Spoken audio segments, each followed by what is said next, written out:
All right, I'm live here. Good afternoon, YouTube. On my show on Sunday, I said that I would try to get on here um, after Monday Night Football to recap instead of waiting to all the way to Thursday or whenever I can do the show for the next week. And like this week, I wasn't able to do the show to Sunday. So I'm talking about the Packers loss a week late. So I said I was going to do it, um, try to get on here and recap the week after Monday Night Football. But so here I am. I made it. So I'm doing it. So I just want to say, start this off by saying one thing. What in the world that Sunday, Sunday afternoon, 4 o'clock Eastern Standard Time? What was that? That was poor, poor football. Sorry. Now remember Sunday, I said if you look at this, I didn't say the Cowboys was going to beat the Jets. What I actually said was they need to start fast, put some points on the board, and then put the pressure on the. You see what the quarterback had on? He had on like a Kevlar vest, and all we can manage to get is one sack. Hardly no pressure. He stayed clean. Hmm. But I said, you look at their schedule. I didn't say they was gonna beat the Jets. I said if you look at their schedule, there's only 2 games on there that you can honestly say the Cowboys should win. That they should win, and that was one of them. And the Redskins, they done lost. They lost that one. So these next 10 games, they they gonna have to get it together. They gonna have to get it together. It's no team, not the Redskins now, and definitely not the Giants. In my opinion, the Giants gonna be competing for that division. They not none. They only 1 game behind. So Giants will be. It's no teams on this schedule that you look at and say Cowboys going to win. So there you go. So what happened? What happened? It's not one thing. It's a multiple thing. But I'm gonna start at the top. I was speaking on something. I was speaking on something, and at about if you watch the game, second quarter, it was between now you counting down. So between the 12-minute mark and the 10-minute mark, watch the game. It's replaying tonight on NFL Network. So watch. Tony Romo verify and confirm what I've been saying. These last 3 weeks, it looked like Jason Garrett had his hand on this offense,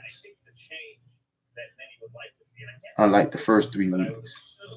Now, game number 2 and game number 3, they did start off slow, and that's on the players. Getting penalties, that's on the players. This week, 6 or 7 penalties on the first in the first quarter within the first 2 drives. That's the players. But You got to look at the offense. Right around between the 12 and 10 minute mark, Tony Romo. Who would know better than Tony Romo? Who would know? I'm paraphrasing. But he said this. He said that offense is Jason Garrett. Or that's Jason Garrett imprint or fingerprint is on our offense. So the question is why? Why? It wasn't on it the first 3 weeks of the season. So why? Why? That's something to think about. Why is his fingerprint on this offense? Why? I mean, he don't have a contract, so it's no excuse. If his mentality is, if I'm going down, I'm gonna go down calling the plays. That's foolish. I can see if you start the season off losing, then you say, well, if I'm gonna go down and get fired, I'm gonna take this over. But the team won 3 games. Then you decide to take over or have more of a in it. I don't.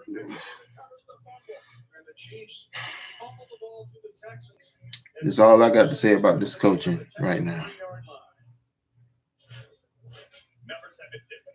See, everybody talking about you want to win. You want to win. Jerry Jones want to win.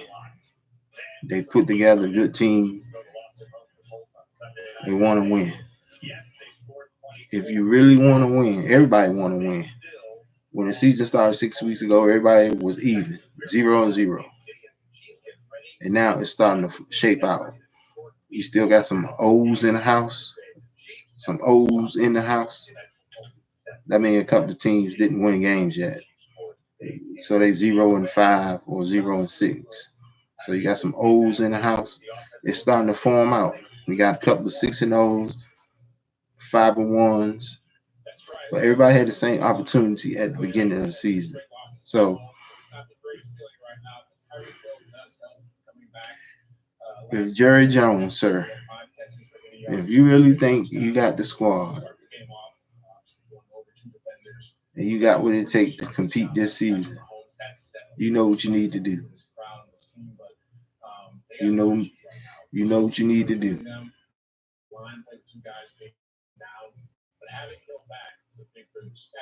Um, Not Linehan, Marinelli. He's the most senior person. Get Garrett out of there. Rob Marinelli, interim head coach. Move Richard, defensive coordinator, and get that kid back that playbook and that offense. If you don't want the season to go down the drain, that's what you need to do. Because you want to the same structure, the same makeup, and how things been going the last 3 weeks. You're gonna lose Sunday. If nothing changed, you still doing the same thing. You're gonna lose Sunday. So why wait? This should happen Sunday night. You know what's going on, so nobody don't feel sorry for you. Nobody don't feel sorry for you, Mr. Jones. You know what's going on. This should happen Sunday night. Garrett should have been fired, and everybody else should be in place, getting prepared for the week.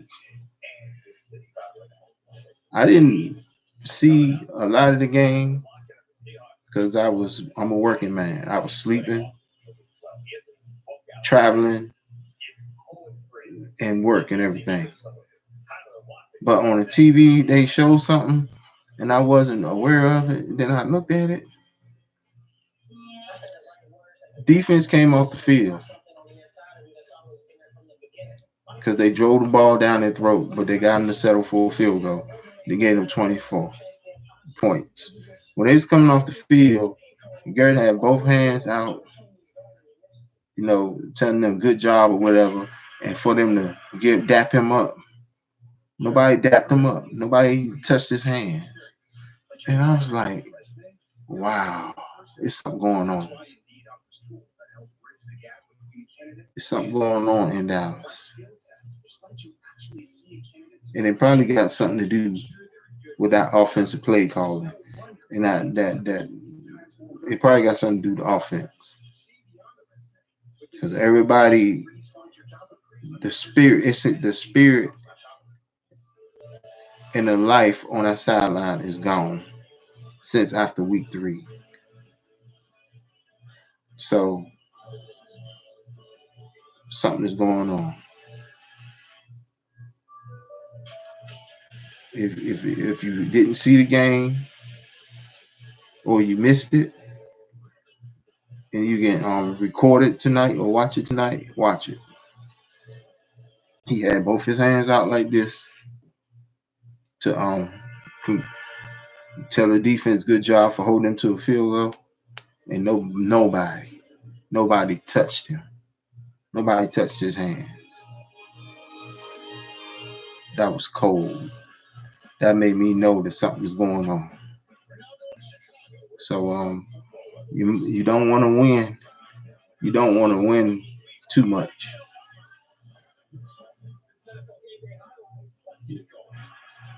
Rob Marinelli, move him to intern coach for the rest of the season.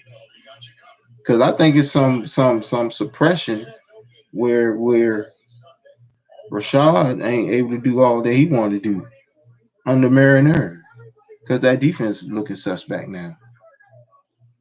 See, defense is not looking good at all. So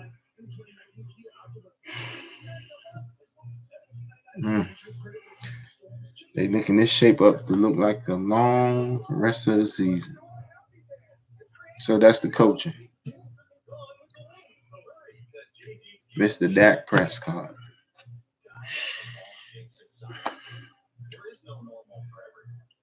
I'm not gonna get into contracts, getting money, and all that stuff.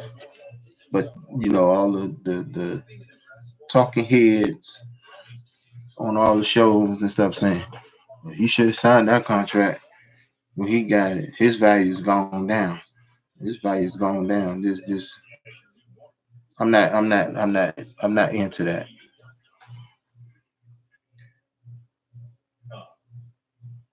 With Dak, it's messing up that I don't know if a coach or coordinator is telling this young man not to run, not to run, or is that something that he put on himself? Oh, I'm not gonna run. See, black black quarterbacks are careful about that stereotype that people give them. So he may be overthinking it too much and not running as much as he can and should. You need to watch some video, young man, of Deshaun Watson, who came in the lead after you, and Russell Wilson. They are pocket passers. Russell Wilson got a Super Bowl. He's a successful quarterback. Playoff success. Super Bowl. He could or should have two. He run that ball, young man. He know when to get out of that pocket. And even if you being coached that way, you don't go through your first read, your second read, your third read, sitting there holding, patting that ball. All that pressure and all them hits on you wouldn't be happening if you proactively use your legs more to get up out there. Then that's gonna make them more hesitant and then pass rush to slow down some of the pressure that you get, especially since your two tackles are out. So I don't know if it's some kind of stereotype that you uh, uh, doing on your own that you don't want to your image that you're a running quarterback, or the coaches telling you But you need to be trying to have at least 50 yards rushing a game. Get up out of that pocket.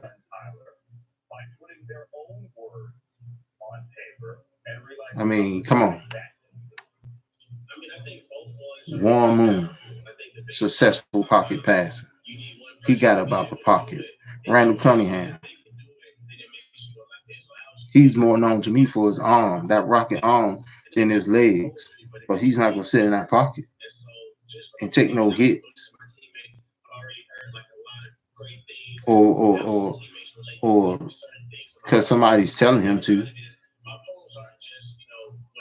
If you get out that pocket and run and get 10, 5, 10, 20, 30 yards, what the coach or coordinator gonna do? Get mad at you, pull you out the game? What the hell can they do? That's why I think that this is all on you, all on him.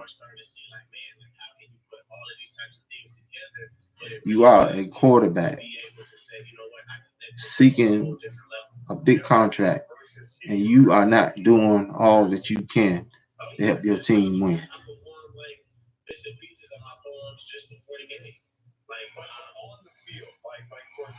Offensive line.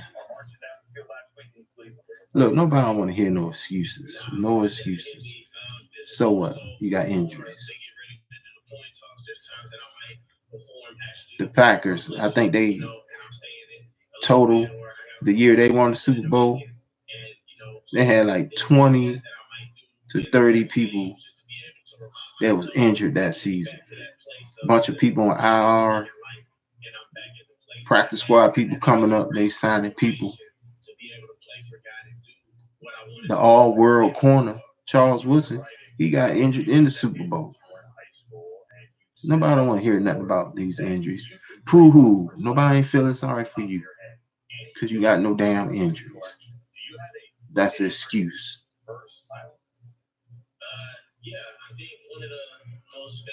I think that you got two people on the sidelines in reserve roles that are actually better than starters.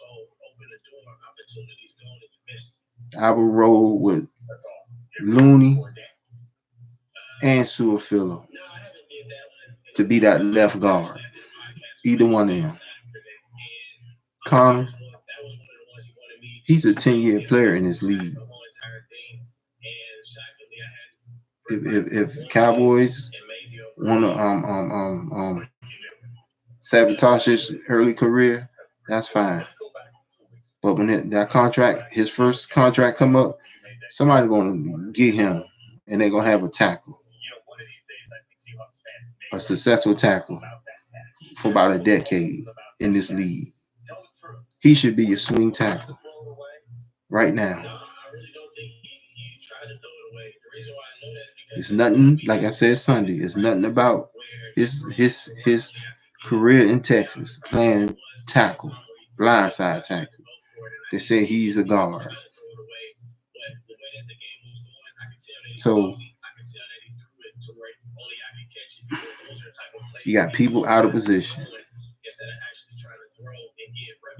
You ain't suiting the plan, the schemes around your people talent.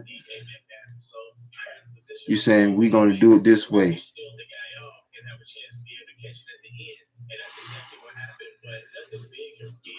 This is honestly making my head hurt. To be honest, because the first three games you look good. Didn't look great. Didn't look spectacular. But you look good the first three games.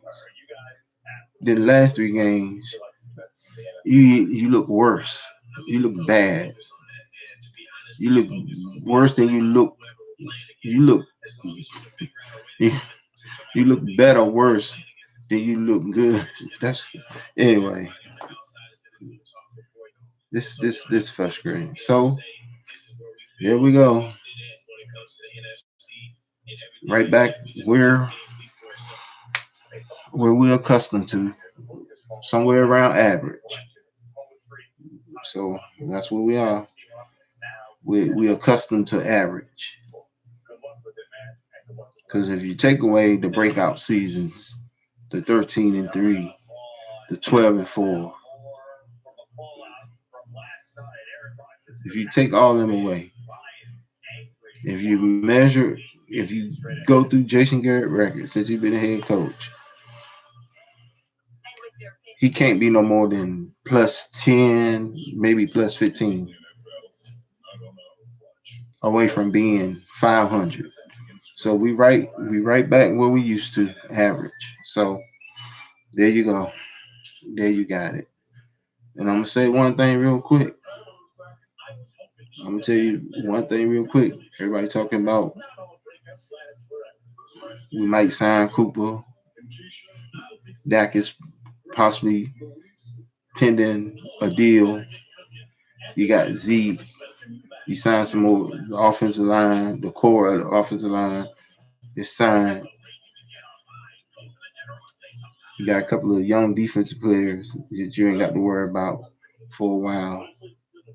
The linebackers, they not playing well. They nothing like it was last year. But you got the linebacker signed. So everybody thinking, oh, this is a young team. They're gonna be competing for years to come. Spoiler, spoiler. Since Romo was here in 2014, the Cowboys window was open. Their window been open since 2014, and window's gonna stay open too long. So everybody thinking that this is new. This is new. They got young people. This is new, and they're gonna be young and compete for a while. Uh-uh. That window is about to close. It's about to close real fast in a hurry. That window is about to close. So I was looking forward to this being a big year, and it's not over. It's not over, but I was looking forward for this to be a big year. But it's not over. But this not gonna be a special year. This because coaching have a lot to do with that. So this is not gonna be a special year. If nobody in this division is gonna be a wild card, I can tell you that now. So whatever team win the division, Giants, Eagles, or Reds. I mean, I feel like the Redskins are they out of it. So the Giants definitely in it. They're definitely in it. Giants, Eagles, Cowboys. Whatever team win the division, that's gonna be the team. The only team going to the playoffs.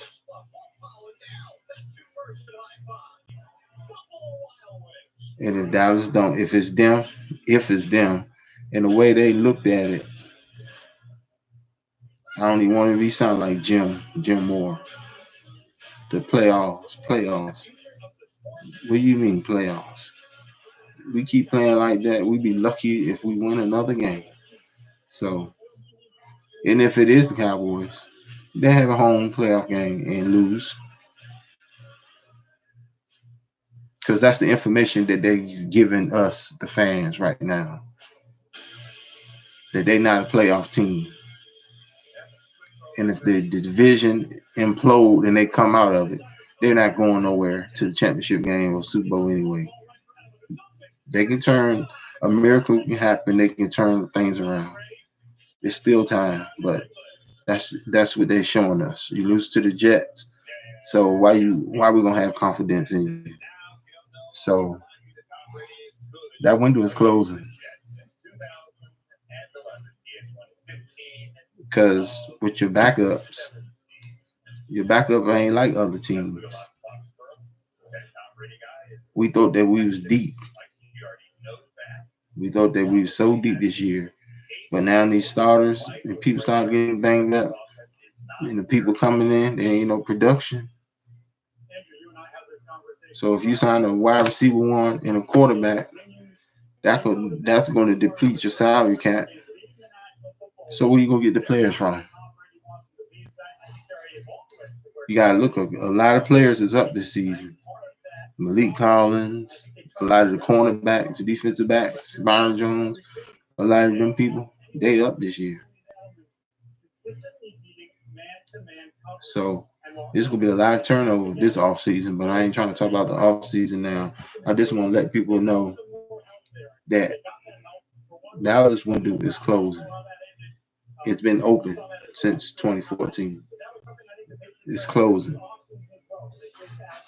and I was hoping that this was gonna be a special year because once you pay them big contracts, if you pay Cooper and you pay that window's closed. But that was a very, very poor performance. And as with the Green Bay Packers, I'm not impressed by, although they had a real opportunity. When the hell was that? That's another thing I wanted to say, and it falls right on in with coaching. I'm trying to get this under 30 minutes, and it goes right into with coaching.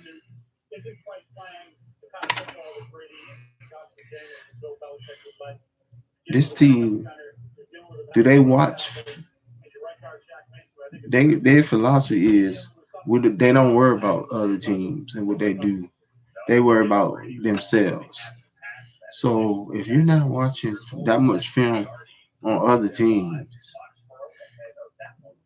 then how can you gonna know trends?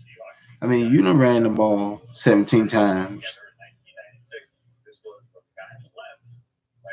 on first down for 50 yards. So the teams know your trends and what you're doing. So they not studying other people's trends and what they do. They just say we ain't worried about them as long as we do what we do. That's stupid coaching. That's stupid coaching. Stupid.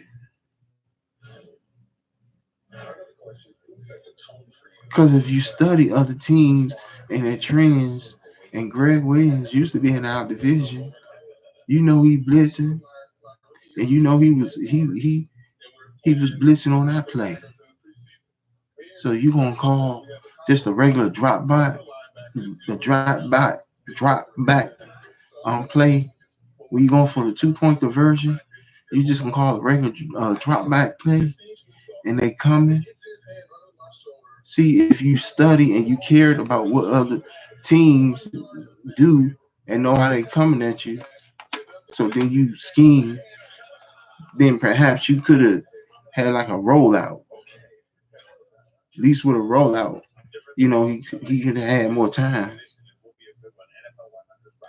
Probably roll out to the right when that pressure coming up the middle. Roll out to the right and try to pin some of the rushes in, and then have two receivers like crisscross or a fade or something. That's coaching. Coaching is terrible.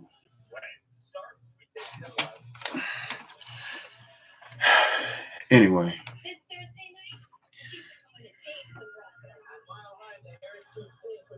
I ain't worried about other teams too much, but I was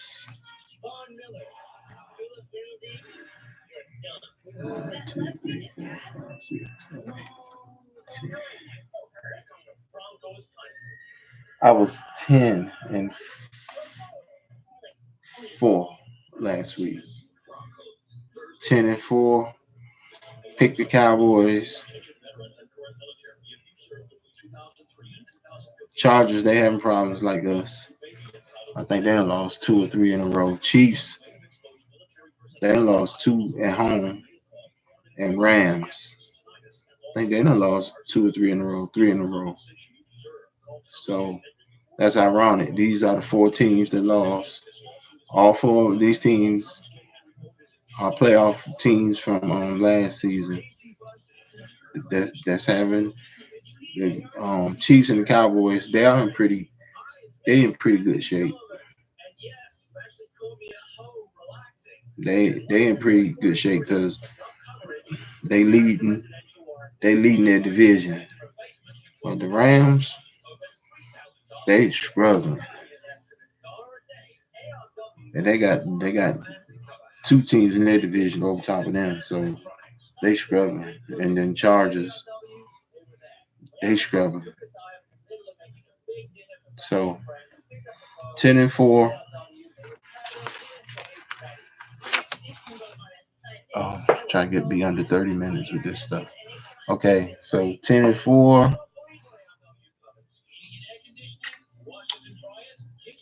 I'll be back Thursday night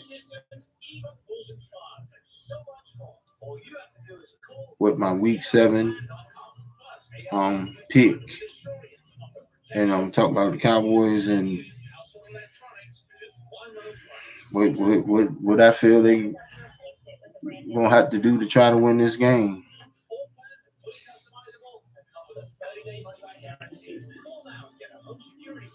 And I don't think it's nothing that they can do. Come out with some spirit and some fight and some motivation. Come out ready to play, and everything else will fall in place. But we'll see. I had 0 viewers in the queue, so if you come along later on and watch this, I want to thank you for your time. I'll see you guys Thursday morning, Lord's will, at 10 or 11 o'clock. I'm out.